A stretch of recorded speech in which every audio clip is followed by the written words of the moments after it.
Tell us what's going on. Well, Turkey is at it.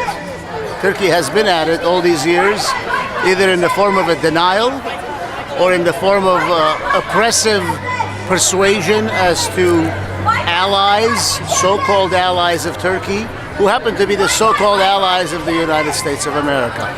And the latest spectacle is the allowance of the offensive and aggressive and occupying forces into the Armenian town and villages of Kesup from within the border, from the Turkish side of the border. My trip recently to the Middle East, to the centers that were housing the refugees of Kesup, my multiple interviews and my dialogue and investigation that was conducted has unequivocally concluded, as have many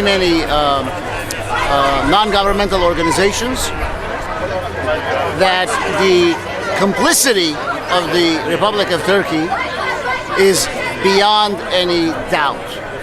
Literally, we have had assistance, aiding, abetting, and accomplice culpability what has occurred to Kesup.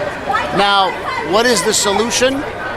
I strongly suggest that the powers that be utilize the internationally very well-known concept of demilitarizing the region of Kesup. We have done it. It has been done in south of Lebanon, and it really is not something novel. It's not my idea. It is the idea of far brighter people than I. But it is something that has been in place for over 50 years at the very location that I'm speaking about. Kesup is an area at the border of Turkey on the Syrian side. There has not been Syrian army presence at that area, nor have there been a Turkish army presence except for border guards.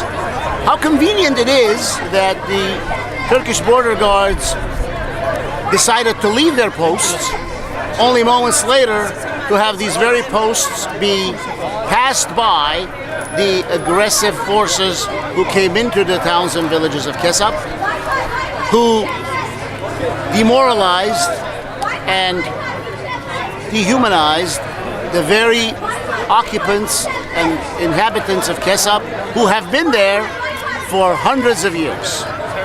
When we talk about Armenian Genocide, when we talk about never again, regrettably, I must say, it is yet again taking place.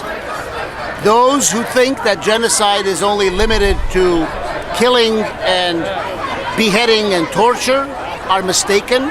Those are components of genocide, but so too is displacement and dispossession of people from their lands, from their homes, and from their rightful place where they have been for many centuries. Let me ask you a question, Garo.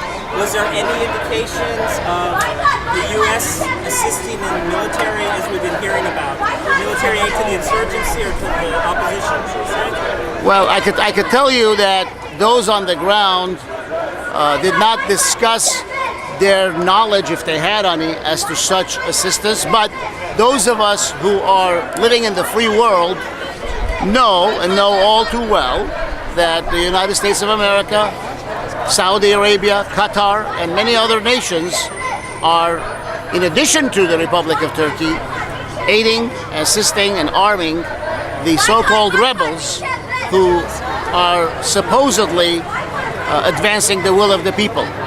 Well, that simply is not the case, because my dialogue with many on the ground revealed that the will of the people is to live in peace, to live among one another, with one another, as they have done so, regardless of their ethnicity, regardless of their religious beliefs, and regardless of their national origin. So, what's at play here is certainly not advancement of the will of the people of Syria, and for that matter, those of the various diverse nationalities and religious beliefs, but rather it is the work of powers, and dare I say superpowers, who are meddling yet again in the affairs of a peace-loving people of Syria and the peace-loving people, the Armenians of Kessab. Last question is, we American citizens, since obviously our government is also involved in what you just said, do you have any recommendations of what common citizens can do to make a change? Common citizens ought to, number one, vote with their conscience when they elect their representatives.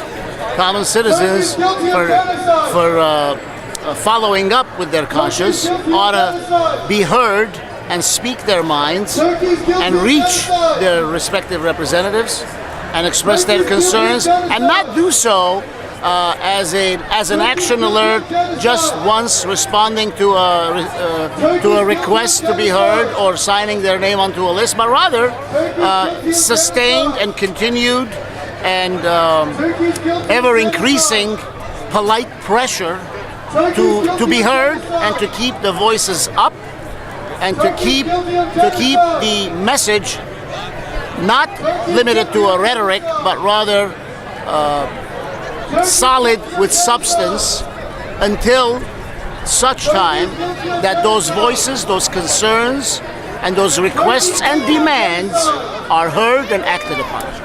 Thank you. Thank you.